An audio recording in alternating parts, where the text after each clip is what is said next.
نہیں یحییٰ بن عبداللہ بن سیفی سے، انہوں نے ابو معبد سے، اور انہوں نے حضرت ابن عباس رضی اللہ عنہما سے روایت کی کہ جب رسول اللہ صلی اللہ علیہ وسلم نے معاذ رضی اللہ عنہ کو یمن بھیجا تو فرمایا، تم ایک قوم کے پاس جاؤ گے جو اہل کتاب ہیں، تو سب سے پہلی بات جس کی طرف تمہیں ان کو دعوت دینی ہے اللہ تعالیٰ کی عبادت ہے۔ جب وہ اللہ کو پہچان لے تو انہیں بتانا کہ اللہ تعالیٰ نے ان کے دن اور رات میں ان پر 5 نمازیں فرض کی ہیں۔ جب وہ اس پر عمل پیرا ہو جائیں تو انہیں بتانا کہ اللہ تعالیٰ نے ان پر زکوٰۃ فرض کی ہے جو ان کے مالداروں کے اموال سے لے کر ان کے فقراء کو دی جائے گی۔ جب وہ اس کو مان لے تو ان سے زکوٰۃ لینا اور ان کی زیادہ قیمتی اموال سے احتراز کرنا۔ صحیح مسلم حدیث نمبر 123۔ جناب عبید اللہ بن عبداللہ بن عتبہ بن مسعود نے حضرت ابو ہریرہ رضی اللہ عنہ سے روایت کی کہ جب رسول اللہ صلی اللہ علیہ وسلم نے وفات پائی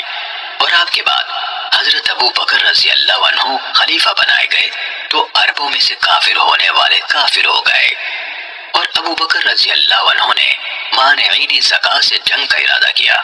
تو حضرت عمر بن خطاب رضی اللہ عنہ نے حضرت ابو بکر رضی اللہ عنہ سے کہا، آپ ان لوگوں سے کیسے جنگ کریں گے جبکہ رسول اللہ صلی اللہ علیہ وسلم فرما چکے ہیں، مجھے حکم دیا گیا ہے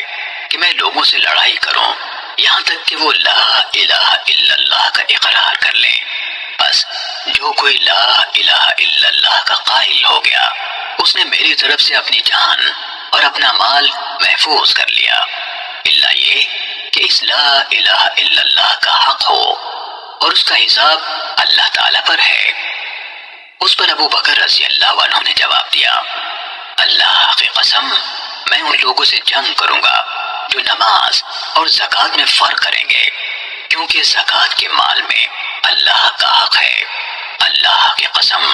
اگر یہ لوگ اونٹ کا پاؤں باندھنے کی رسی بھی روکیں گے جو وہ رسول اللہ صلی اللہ علیہ وسلم کو دیا کرتے تھے تو میں اس کے روکنے پر بھی ان سے جنگ کروں گا۔ اس پر حضرت عمر رضی اللہ عنہ نے کہا تھا، اللہ کی قسم اصل بات اس کے سوا اور کچھ نہیں کہ میں نے دیکھا اللہ تعالیٰ نے حضرت ابو بکر رضی اللہ عنہ کا سینہ جنگ کے لیے کھول دیا تو میں جان گیا کہ حق یہی ہے۔ صحیح مسلم حدیث نمبر 124۔ سعید بن مسیب نے بیان کیا کہ حضرت ابو ہریرہ رضی اللہ عنہ نے انہیں خبر دی کہ رسول اللہ صلی اللہ علیہ وسلم نے فرمایا،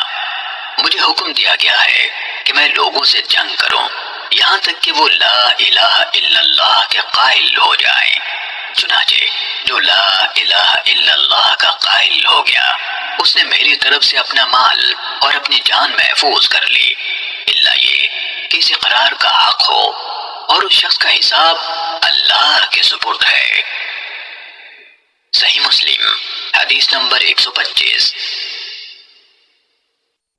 عبد الرحمن بن یعقوب نے حضرت ابو ہریرہ رضی اللہ عنہ سے روایت کی کہ رسول اللہ صلی اللہ علیہ وسلم نے فرمایا، مجھے حکم دیا گیا ہے کہ میں لوگوں سے جنگ کروں یہاں تک کہ وہ لا الہ الا اللہ کی شہادت دیں اور مجھ پر اور جو دین میں لے کر آیا ہوں اس پر ایمان لے آئیں، چنانچہ جب وہ ایسا کر لے تو انہوں نے میری طرف سے اپنی جان و مال کو محفوظ کر لیا، الا یہ کہ اس شہادت کا حق ہو اور ان کا حساب اللہ کے سپرد ہے۔ صحیح مسلم حدیث نمبر 126۔ اعمش نے ابو سفیان سے، انہوں نے حضرت جابر رضی اللہ عنہ سے، نیز اعمش ہی نے ابو صالح سے اور انہوں نے حضرت ابو ہریرہ رضی اللہ عنہ سے روایت کی، جابر اور ابو ہریرہ رضی اللہ عنہما دونوں نے کہا کہ رسول اللہ صلی اللہ علیہ وسلم نے فرمایا، مجھے لوگوں سے جنگ کرنے کا حکم ملا ہے۔ سعید بن مسیب کی حدیث کی طرح جو انہوں نے حضرت ابو ہریرہ رضی اللہ عنہ سے روایت کی ہے۔ صحیح مسلم حدیث نمبر 127۔ ابو زبیر نے حضرت جابر رضی اللہ عنہ سے روایت کی کہ رسول اللہ صلی اللہ علیہ وسلم نے فرمایا، مجھے حکم دیا گیا ہے کہ میں لوگوں سے لڑوں یہاں تک کہ وہ لا الہ الا اللہ کے قائل ہو جائیں۔ جب وہ لا الہ الا اللہ کے قائل ہو جائیں گے تو انہوں نے میری طرف سے اپنے خون اور مال محفوظ کر لیے، الا یہ کہ اس کلمے کے حق کا تقاضا ہو اور ان کا حساب اللہ کے سپرد ہے۔ پھر آپ صلی اللہ علیہ وسلم نے یہ آیت تلاوت فرمائی، آپ تو بس نصیحت کرنے والے ہیں، آپ ان پر زبردستی کرنے والے نہیں ہیں۔ صحیح مسلم حدیث نمبر 128۔ حضرت عبداللہ بن عمر رضی اللہ تعالیٰ عنہ سے روایت ہے کہ رسول اللہ صلی اللہ علیہ وسلم نے فرمایا، مجھے حکم دیا گیا ہے کہ میں لوگوں سے جنگ کروں یہاں تک کہ وہ اس حقیقت کی شہادت دیں کہ اللہ کے سوا کوئی معبود نہیں اور محمد صلی اللہ علیہ وسلم اللہ کے رسول ہیں، اور نماز قائم کرے اور زکوٰۃ ادا کرے۔ جب وہ یہ سب کچھ کرنے لگیں گے تو وہ میری طرف سے اپنا خون، جان اور مال محفوظ کر لیں گے سوائے اسلام کے حق کے، اور ان کا حساب اللہ پر ہوگا۔ صحیح مسلم حدیث نمبر 129۔ مروان فزاری نے ابو مالک یعنی سعد بن طارق اشجعی سے حدیث سنائی۔ انہوں نے اپنے والد یعنی طارق بن اشیم سے روایت کی۔ انہوں نے کہا کہ میں نے رسول اللہ صلی اللہ علیہ وسلم کو یہ فرماتے ہوئے سنا، جس نے لا الہ الا اللہ کہا اور اللہ کے سوا جن کی بندگی کی جاتی ہے ان سب کا انکار کیا تو اس کا مال و جان محفوظ ہو گیا اور اس کا حساب اللہ پر ہے۔ صحیح مسلم حدیث نمبر 130۔ ابو خالد احمر اور یزید بن ہارون نے ابو مالک سے، انہوں نے اپنے والد سے روایت کی کہ انہوں نے نبی اکرم صلی اللہ علیہ وسلم کو یہ فرماتے ہوئے سنا، جس نے اللہ کو یکتا قرار دیا، پھر مذکورہ بالا حدیث کی طرح بیان کیا۔ صحیح مسلم حدیث نمبر 131۔ یونس نے ابن شہاب سے، انہوں نے سعید بن مسیب سے، اور انہوں نے اپنے والد سے روایت کی کہ جب ابو طالب کی موت کا وقت آیا تو رسول اللہ صلی اللہ علیہ وسلم ان کے پاس تشریف لائے۔ آپ نے ان کے پاس ابو جہل اور عبداللہ بن ابی امیہ بن مغیرہ کو موجود پایا۔ رسول اللہ صلی اللہ علیہ وسلم نے فرمایا، چچا ایک کلمہ لا الہ الا اللہ کہہ دیں، میں اللہ کے ہاں آپ کے حق میں اس کا گواہ بن جاؤں گا۔ ابو جہل اور عبداللہ بن امیہ نے کہا، ابو طالب آپ عبد المطلب کے دین کو چھوڑ دیں گے؟ رسول اللہ صلی اللہ علیہ وسلم مسلسل ان کو یہی پیشکش کرتے رہے اور یہی بات دہراتے رہے، یہاں تک کہ ابو طالب نے ان لوگوں سے آخری بات کرتے ہوئے کہا، وہ عبد المطلب کی ملت پر قائم ہے اور لا الہ الا اللہ کہنے سے انکار کر دیا۔ تب رسول اللہ صلی اللہ علیہ وسلم نے فرمایا، اللہ کی قسم میں آپ کے لیے اللہ تعالیٰ سے مغفرت کی دعا کرتا رہوں گا جب تک کہ مجھے آپ کے حوالے سے روک نہ دیا جائے۔ اس پر اللہ تعالیٰ نے یہ آیت نازل فرمائی، نبی اور ایمان لانے والوں کے لیے جائز نہیں کہ مشرکین کے لیے مغفرت کی دعا کریں، خواہ وہ ان کے رشتہ دار ہی کیوں نہ ہو، جبکہ ان کے سامنے واضح ہو چکا کہ وہ یعنی مشرکین جہنمی ہیں۔ اللہ تعالیٰ نے ابو طالب کے بارے میں یہ آیت بھی نازل فرمائی اور رسول اللہ صلی اللہ علیہ وسلم کو مخاطب کر کے فرمایا، اے نبی بے شک آپ جسے چاہیں ہدایت نہیں دے سکتے، لیکن اللہ جس کو چاہے ہدایت دے دیتا ہے اور وہ سیدھی راہ پانے والوں کے بارے میں زیادہ آگاہ ہے۔ صحیح مسلم حدیث نمبر 132۔ معمر اور صالح دونوں نے زہری سے ان کی سابقہ سند کے ساتھ یہی روایت بیان کی، فرق یہ ہے کہ صالح کی روایت فَأَنزَلَ اللَّهُ فِيهِ، اس کے بارے میں اللہ تعالیٰ نے آیت اتاری پر ختم ہو گئے، انہوں نے 2 آیتیں بیان نہیں کی۔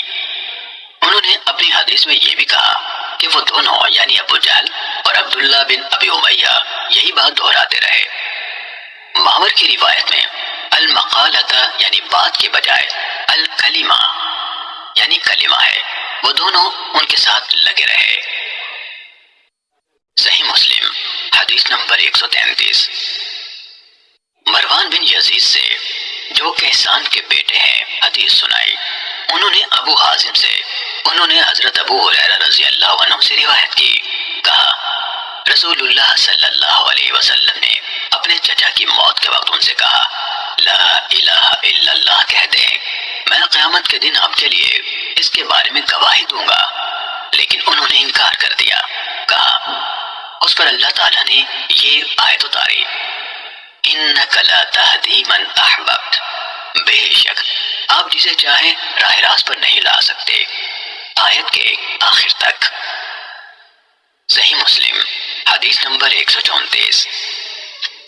یحییٰ بن سعید نے کہا ہمیں یزید بن کیسان نے حدیث سنائی، اس کے بعد مذکورہ سند کے ساتھ حضرت ابو ہریرہ رضی اللہ عنہ سے روایت ہے کہ رسول اللہ صلی اللہ علیہ وسلم نے اپنے چچا سے فرمایا لا الہ الا اللہ کہہ دیجئے، میں قیامت کے دن آپ کے لیے اس کے بارے میں گواہ بن جاؤں گا۔ انہوں نے جواب میں کہا اگر مجھے یہ ڈر نہ ہوتا کہ قریش مجھے آر دلائیں گے، یعنی کہیں گے کہ اسے موت کی گھبراہٹ نے اس بات پر آمادہ کیا ہے، تو میں یہ کلمہ پڑھ کر تمہاری آنکھیں ٹھنڈی کر دیتا۔ اس پر اللہ تعالیٰ نے یہ آیت نازل فرمائی، یعنی آپ جسے چاہتے ہوں اسے راہ راست پر نہیں لا سکتے، لیکن اللہ تعالیٰ جسے چاہے راہ راست پر لے آتا ہے۔ صحیح مسلم حدیث نمبر 135۔ اسماعیل بن ابراہیم یعنی ابن الیہ نے خالد حذا سے روایت کی، انہوں نے کہا مجھے ولید بن مسلم نے عمران سے، انہوں نے حضرت عثمان رضی اللہ عنہ سے روایت کی، کہا رسول اللہ صلی اللہ علیہ وسلم نے فرمایا جو شخص مر گیا اور وہ یقین کے ساتھ جانتا تھا